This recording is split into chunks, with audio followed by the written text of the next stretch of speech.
Hi ಎಲ್ಲರಿಗೂ ಸುಬ್ಬು ಸವಿರುಚಿ YouTube ಚಾನಲ್ಗೆ ಸ್ವಾಗತ.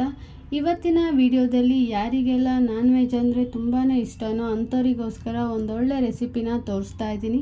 ಅದೇನಪ್ಪ ಅಂದರೆ ಚಿಕನ್ ಸಾಂಬಾರ್. ಈ ರೀತಿಯಾಗಿ ಚಿಕನ್ ಸಾಂಬಾರು ಮಾಡಿದ್ರೆ ಟೇಸ್ಟ್ ಕೂಡ ತುಂಬಾ ಚೆನ್ನಾಗಿ ಬರುತ್ತೆ.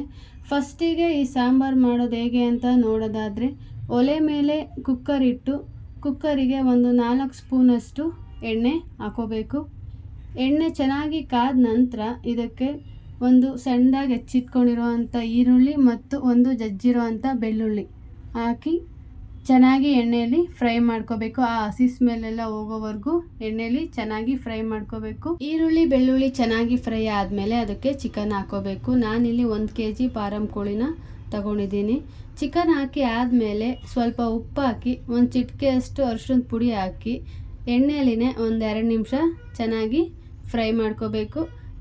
ಒಂದು 2 ನಿಮಿಷ ಚೆನ್ನಾಗಿ ಫ್ರೈ ಮಾಡ್ಕೊಂಡು ಆದಮೇಲೆ ಇನ್ನೊಂದು 5 ನಿಮಿಷ ಚೆನ್ನಾಗಿ ಬೇಯೋದಕ್ಕೆ ಚಿಕನ್ನ ಬಿಡಬೇಕು. ಚಿಕನ್ ಬೇಯೋ ಅಂಥ ಟೈಮಲ್ಲಿ ನಾವು ಈ ಸಾಂಬಾರಿಗೆ ಮಸಾಲೆನ ರೆಡಿ ಮಾಡ್ಕೋಬೇಕು.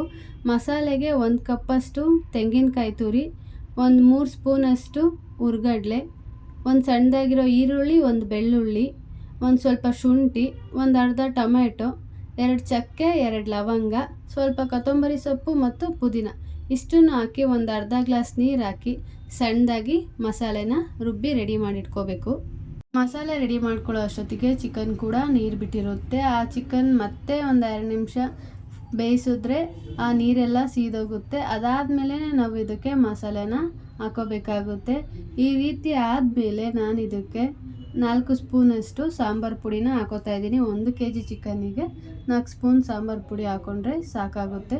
ಸಾಂಬಾರು ಪುಡಿ ಹಾಕಿ 1 ಗ್ಲಾಸಷ್ಟು ನೀರು ಹಾಕಿ ಇದನ್ನು ಒಂದು 2 ನಿಮಿಷ ಬೇಯೋದಕ್ಕೆ ಬಿಡಬೇಕು. ಇದು ಈ ರೀತಿ ಬೇಯ್ತಾ ಇರೋ ಟೈಮಲ್ಲಿ ಇದಕ್ಕೆ ನಾವೇನು ರುಬ್ಬಿಟ್ಕೊಂಡಿರೋ ಅಂಥ ಮಸಾಲೆ ಇರುತ್ತೆ ಆ ಮಸಾಲೆನ ಹಾಕಿ ಹಾಗೂ ಸಾಂಬಾರಿಗೆ ಎಷ್ಟು ಬೇಕೋ ಅಷ್ಟು ನೀರನ್ನು ಹಾಕೋಬೇಕು. ನೀರನ್ನ ನಾವು ನಮಗೆ ಸಾಂಬಾರು ಯಾವ ರೀತಿ ಬೇಕು ಆ ರೀತಿಯಲ್ಲಿ ಹಾಕೋಬೇಕು.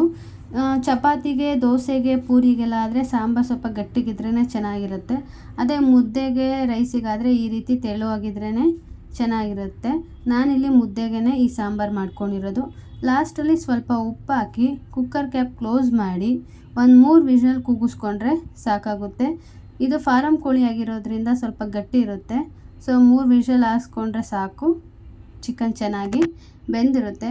ಲಾಸ್ಟಲ್ಲಿ ಕುಕ್ಕರ್ ತಣ್ಣಗಾದ್ಮೇಲೆ ಕುಕ್ಕರ್ನ ಒಲೆ ಮೇಲೆ ಇಟ್ಟು ಲೋ ಫ್ಲೇಮಲ್ಲೇ ಇಟ್ಟು ಮೊಟ್ಟೆ, ಈಲಿ, ಗುಂಡ್ಗೆಕಾಯಿ ಇದೆಲ್ಲನೂ ಫಸ್ಟಿಗೆ ಹಾಕೋದು ಬೇಡ, ಲಾಸ್ಟಿಗೆ ಹಾಕೋಬೇಕು. ಹಾಕಿ ಒಂದು 5 ನಿಮಿಷ ಚೆನ್ನಾಗಿ ಬೇಯೋದಕ್ಕೆ ಬಿಡಬೇಕು. 5 ನಿಮಿಷ ಚೆನ್ನಾಗಿ ಬೇಯೋದಕ್ಕೆ ಬಿಟ್ಟರೆ ಚಿಕನ್ ಸಾಂಬಾರು ರೆಡಿಯಾಗುತ್ತೆ. ಈ ರೀತಿಯಾಗಿ ಚಿಕನ್ ಸಾಂಬಾರನ್ನ ಈಸಿಯಾಗಿ ಆ್ಯಂಡ್ ಟೇಸ್ಟಾಗಿ ಮಾಡ್ಬೋದು. ನೀವು ಕೂಡ ಒಂದು ಸಲ ಟ್ರೈ ಮಾಡಿ ಹೇಗಿತ್ತು ಅಂತ ಕಮೆಂಟ್ ಮಾಡಿ. ಈ ರೆಸಿಪಿ ನಿಮ್ಗೆ ಇಷ್ಟ ಆಗಿದ್ದರೆ ಲೈಕ್ ಮಾಡಿ, ಶೇರ್ ಮಾಡಿ ಆ್ಯಂಡ್ ಕಮೆಂಟ್ ಮಾಡಿ. Please subscribe Subbu Saviruchi and thank you for watching.